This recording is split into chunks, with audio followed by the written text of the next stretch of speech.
मित्रांनो, छत्रपती शिवाजी महाराज खरं तर ज्यावेळी पन्हाळगडाच्या वेढ्यामध्ये अडकले होते, खरं तर त्याच वेळी त्यांनी विशाळगडाकडे कूच करण्याची व्यूहरचना आखली होती.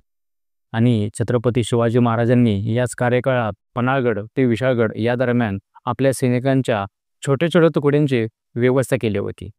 छत्रपती शिवाजी महाराज ज्यावेळी पन्हाळगडाकडून विशाळगडाकडे रवाना होणार, खरं तर त्यावेळी या सैनिकांच्या तुकड्या छत्रपती शिवाजी महाराजांच्या सोबत सुद्धा विशाळगडाकडे येणार होत्या. छत्रपती शिवाजी महाराजांना हे सुद्धा माहिती होते की यदाकदाचित जर आपण पन्हाळगडाकडून विशाळगडाकडे निसटताना आपल्या पाठीमागे जर शत्रूचे सैनिक लागले, त्याचवेळी हे सैनिक त्यांना प्रत्युत्तर देऊ शकते आणि पाठलाग होण्याचीही दाट शक्यता होती. त्यामुळे छत्रपती शिवाजी महाराजांना हे माहिती होतं की आपल्यासोबत पुरेसे सैनिक असणं हे खूप महत्त्वाचं आहे. मित्रांनो, छत्रपती शिवाजी महाराजांनी या ठिकाणी त्यांनी ही सुद्धा काळजी घेतली होती की आपण जे पन्हाळगड ते विशाळगड या दरम्यान सैनिकांच्या छोट्या-छोट्या तुकड्यांची व्यवस्था केली आहे, याची बातमी सिद्धीजोहरला लागता कामा नये. तर सिद्धीजोहर हे आपले नियोजन पूर्णपणे विस्कटू शकतो. त्यामुळे छत्रपती शिवाजी महाराजांनी येथे मोठी खबरदारी बाळगली होती. मित्रांनो, सिद्धीजोहरने फक्त पन्हाळगडापुरता आपला वेढा मर्यादित केला नव्हता, तर पुढे विशाळगडाला सुद्धा पालिता यशवंतराव दळवी तर शृंगारपुराचा सुर्वे यांनी वेढा दिला होता. त्यामुळे छत्रपती शिवाजी महाराजांना हे सुद्धा माहिती होते, जर आपल्याला विशाळगडावर जायचे असेल तर हा वेढा मारून आपल्याला विशाळगडावर जायला लागेल. पण जेवढा पन्हाळगडाचा वेढा जेवढा मजबूत होता, तेवढा विशाळगडाचा वेढा मजबूत नसल्यामुळे छत्रपती शिवाजी महाराजांना या ठिकाणी त्यांना भीती नव्हती. तरी छत्रपती शिवाजी महाराजांनी असं ठरवलं होतं की यदाकदाचित जर आपल्यासोबत काही प्रतिकूल परिस्थिती निर्माण झाली की विशाळगडाच्या पायथ्याशी, तर आपण विशाळगडावर न जाता कोकणातून पश्चिमेकडून कोकणात उतरून कोकणातून परत राजगडाकडे जायचं, असं छत्रपती शिवाजी महाराजांनी ठरवलं होतं. मित्रांनो, पाठलाग होणार हे निश्चित होतं, पण पाठलाग केव्हा होऊ शकतो हे कल्पक नव्हते. खरं तर छत्रपती शिवाजी महाराजांनी जो मार्ग अवलंबला होता तो घनदाट जंगलाचा होता. त्यामुळे छत्रपती शिवाजी महाराजांनी आपल्या सैनिकांना वेळोवेळी संघटन करून वेळोवेळी सैनिकांना एकत्रित होण्याच्या सूचना दिल्या होत्या. तसेच शत्रूची दिशाभूल करून त्यांना फसवून आपण पर्याप्त वाटांचा सुद्धा मार्ग अवलंबला पाहिजे, हे छत्रपती शिवाजी महाराजांनी आपल्या सैनिकांना सांगितले होते. राजे व सोबतचे 10-15 तारकरी हे पन्हाळगडाखाली उतरले. रात्र पूर्ण चढली होती. जोहरच्या सैनिकामध्ये शैथिल्य निर्माण झाले होते. खरं तर पाऊस जास्त असल्यामुळे पावसामध्ये त्यांच्या मशाली तग धरत नव्हत्या. मित्रांनो, छत्रपती शिवाजी महाराजांनी याचाच गैरफायदा घेत 2 चौक्यामधल्या एका दाट झाडीतून छत्रपती शिवाजी महाराज निसटून गेले. याची थोडीसुद्धा कल्पना किंवा याचा थोडासा इथं थांगपत्ता त्या सिद्धीजोहरच्या चौकीदारांना लागला नाही. खरं तर मित्रांनो, पन्हाळगडाच्या पश्चिमेला एक 4-5 मैल लांब व 3-4 मैल रुंद एक मसाईचं पठार आहे. छत्रपती शिवाजी महाराज ह्या मसाईच्या पठारामार्गे पश्चिमेस निघाले. त्या मसाईच्या पठाराच्या पायथ्याशी छत्रपती शिवाजी महाराजांचे कमीत कमी 1000भर घोडेस्वार हे वाट पाहत होते. त्यांनी सोबत पालखीही आणली होती. सोबतच्या सैनिकांची त्यांनी व्यवस्था केली होती.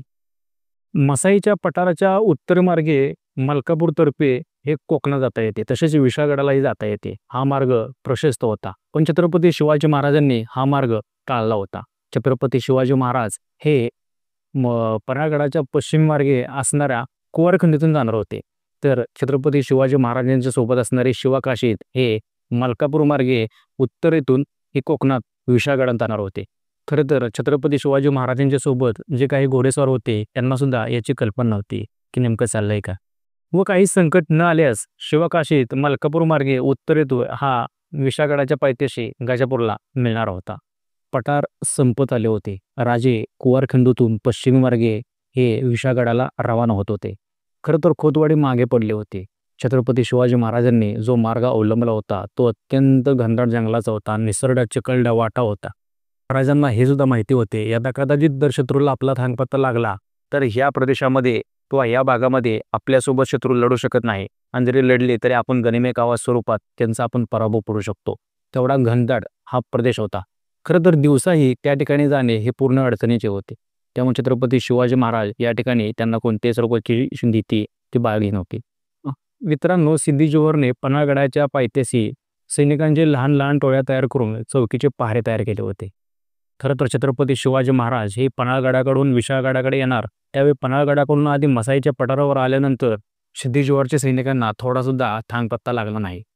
पण ज्यावेळी छत्रपती शिवाजी महाराज व त्यांच्यासोबतचे असणारे 10-15 वारकरी हे म्हसाईच्या पठाराकडून ज्यावेळी पायथ्याशी येणार, यांची थोडीशी लगबग या चौकीचे पहारेकरी यांना लागली. खरं तर हे सिद्धी जोहरचे पहारेकरी त्वरित सिद्धी जोहरकडे गेले व त्यांना या झालेल्या हालचालींची हकीकत सांगितली. सिद्धी जोहर हा खडाळून जागा झाला. त्याने आपले जावई असणारे सिद्धी मसूद हे खरं तर पन्हाळगडाच्या पश्चिमेलाच हे गडाच्या रक्षणासाठी होते. सिद्धी जोहरने त्वरित सिद्धी मसूदला 2000 पायदळ व 1000 घोडदळ मदत पाठवली. सिद्धी मसूद हा त्वरित मसाईच्या पठाराशी गेला व त्याने संपूर्ण परिस्थिती जाणून घेतली. खरं तर त्याचवेळी त्याला माहिती पडले की विशाळगडाकडे जाण्यासाठी इथून 2 मार्ग आहेत. एक म्हणजे पन्हाळगडाच्या पश्चिमेतून कुवारखिंडीतून, तर दुसरा जो मलकापूर मार्गे विशाळगडला जातो. खरं तर सिद्धी मसूदने या ठिकाणी डोकं लढवून त्याने एक तुकडी पन्हाळगडाच्या पायथ्याशी ठेवली, तर दुसरी ही मलकापूर मार्गे स्वतः त्याचे नेतृत्व करून विशाळगडाकडे निघाला. खरं तर सिद्धी मसूद ज्या वेळेला विशाळगडाकडे निघणार त्यावेळी मलकापूर मार्गे मध्यरात्रीची वेळ होती. मसूदच्या सैनिकांना एक मलकापूर मार्गे जाणारी एक बोहेंची पालखी दिसली. खरं तर या सिद्धी मसूदच्या सैनिकांनी त्वरित या पालखीदारांना पकडले व सिद्धी जोहरपुढे हजर केले. मित्रांनो, खरं तर सिद्धी जोहरला कल्पना पण नव्हती की एवढ्या लवकर आपल्याला यश भेटेल. खरं तर सिद्धी जोहरने छत्रपती शिवाजी महाराजांना कधी पाहिले नव्हते. खरं तर त्याला आतुरता लागली होती. म्हणून त्याने छत्रपती शिवाजी महाराजांची खात्री करण्यासाठी त्याने 2 त्यांच्या सैनिकांना बोलावले, की ते 2 सैनिक असे होते की त्यांनी प्रत्यक्ष छत्रपती शिवाजी महाराजांना प्रतापगडाच्या लढाईमध्ये पाहिले होते. मित्रांनो, सिद्धी जोहरने त्याची खात्री करण्यासाठी सांगितले की छत्रपती शिवाजी महाराज नेमके हेच आहेत का? 2 सैनिक होते ते लगेच बोलले की हे छत्रपती शिवाजी महाराज नाहीत, आपल्यासोबत गद्दारी झाल्या. खरं तर इथं सिद्धी जोहरचा कालापेव झाला. त्याला खूप राग आला आणि त्यानं याच रागाच्या पोटी या ठिकाणी शिवकाशीत यांचा शिरच्छेद केला होता. आता सिद्धी जोहरला दुप्पट वेगाने पुढे जाणे गरजेचे होते. खरं तर त्याला त्यांच्या ज्या वाटाडे होते त्यांनी त्याची बातमी दिली होती की छत्रपती शिवाजी महाराज हे मसाईच्या पठाराच्या पश्चिमेकडून कुवारखिंडीतूनच विशाळगडाकडे गेले आहेत. तर इथेच घडती पावनखिंड. मित्रांनो, हीच पावनखिंड आपण पुढील व्हिडिओत नक्की बघूया.